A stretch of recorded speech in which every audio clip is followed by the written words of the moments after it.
Good morning mga bossing. Good morning White Angel 1111. Good morning sa iyo Fire Sign, Aries, Leo, Sagittarius. Ang reading na ito ay September 17 hanggang September 24. Weekly reading. Anong mensahe sa iyo ng ating gabay? Good morning sa iyo Fire Sign.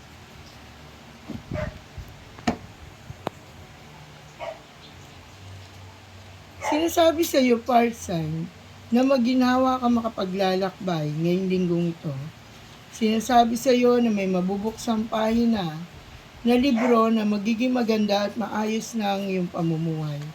Sinasabi rin dito at minimensahe ng Panginoon sa iyo, Parsan, na huwag mo ikalungkot ang masyadong nagaganap sa iyong buhay sapagkat ikaw ay nadidepresyon na at marami ng pagsubok ang pumasok sa iyo nitong mga nagdaan. Sinasabi rin dito na matatapos na ang iyong problema. Sinasabi rin dito na matatapos at matutuldukan na ang lahat ng ibinabagabag ng iyong kalooban. Sinasabi sa iyo rito, Fire Sign, na kailangan lumakas pang lalo ang iyong kalooban sapagkat sa iyo ay maraming umaasa. Breadwinner ka ba, Fire Sign? Marami sa iyong umaasa at nagtitiwala na ikaw ay muling makakabangon sa dagok ng iyong buhay. Sinasabi rito na napakaraming gumuhong pangarap sa iyo. Sinasabi rito na napakaraming pagsubok ang pinagdaanan mo at ngayon ay ikaw ay hinang-hina na sa buhay. Sinasabi rito na matatapos na ang kalungkutang nagaganap sa iyong buhay at kung ano man daw ang nawala ay magbabalik itong muli at higit pa sa iyong inaasahan. Sinasabi Fire Sign na ngayong linggong itong papasok ay napakaganda para sa iyo. Sinasabi dito na muling magniningning ang iyong buhay. Sinasabi rin dito na kalimutan mo na ang iyong minamahal na siyang nagbigay ng masakit na kalooban para sa iyo. Sinasabi rito na labis ka nasaktan sa iyong pag-ibig, ngunit alam mo na ikaw ay hindi nagkulang.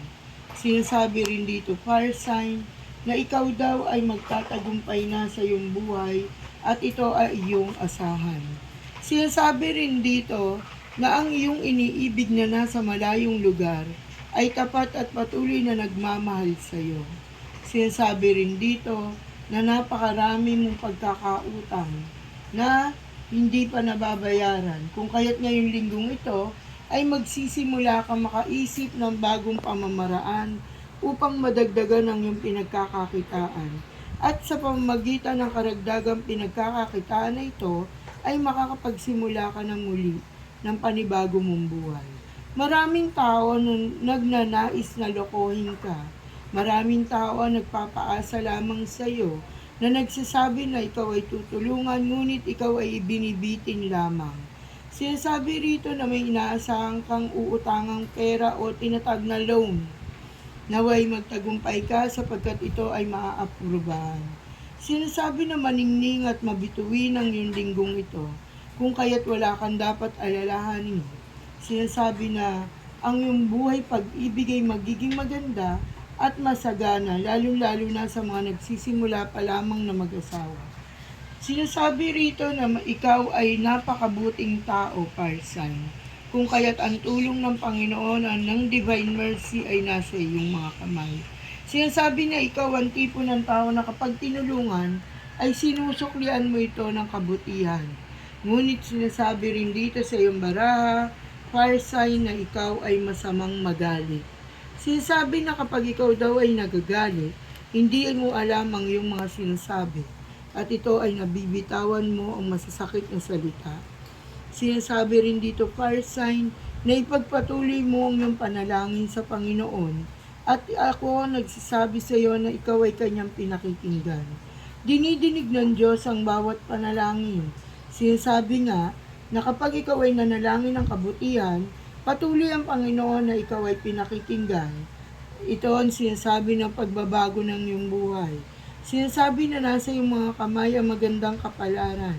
Sinasabi na naririto sa iyong bara na nabigo ka man sa iyong mga pangarap o sa iyong plano, ito ay darating din at magtatagumpay. Sinasabi rito na marami kang iniisip Marami kang suliranin na gusto nang matapos at mabigyan ng kasagutan. Sinasabi rito na mapalad ka sa iyong paglalakbay at kung saan lugar bansa ka naroroon, ikaw ay yayaman. Sinasabi rin dito na mapupuno na ang lahat ng mga pinapangarap mo at maraming opportunity ang darating sa iyo ngayong linggong ito. Meron ka raw mga pipirmahan ng mga papeles na nakaugnay sa iyong hanap buhay o trabaho at career. Sinasabi rin dito na napakagandang simulain kung ikaw ay nasa panibagong kumpanya na iyong pinapasukan. Sinasabi rin dito na marami kang tagumpay na mahaharap at kung ikaw ay nagbukas ng iyong negosyo, sinasabi rito na magiging maganda ang takbo ng negosyo ito. Sinasabi rin dito na maraming nawala ng trabaho, naghihirap at kasalukuyan na nagkakahos ang pamilya. Sinasabing matatapos na ito at iikot na sa iyo ang magandang kapalaran. Sinasabi rin dito na magiging maligaya ang pagsasama ninyong mag-asawa sa lahat ng may partner. Magiging maayos ang inyong relasyon at walang hadlang na anupaman. Sinasabi rin dito na ikaw ay maraming tutulong sa iyo.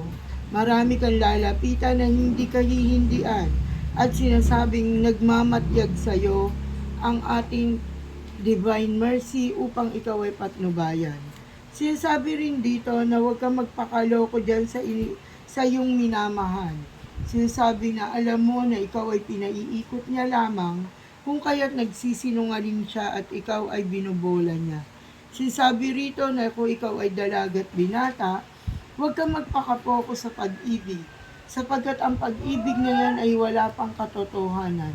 Sinasabi rin dito na kung ikaw ay may problema na usaping pambatas, ito ay yung masusolusyonan na. Sinasabi na maraming taong nakapaligid sa iyo na gusto kang lokohin, gusto ka iskamin, lalo-lalo na sa pera. Mag-iingat ka, fire sign.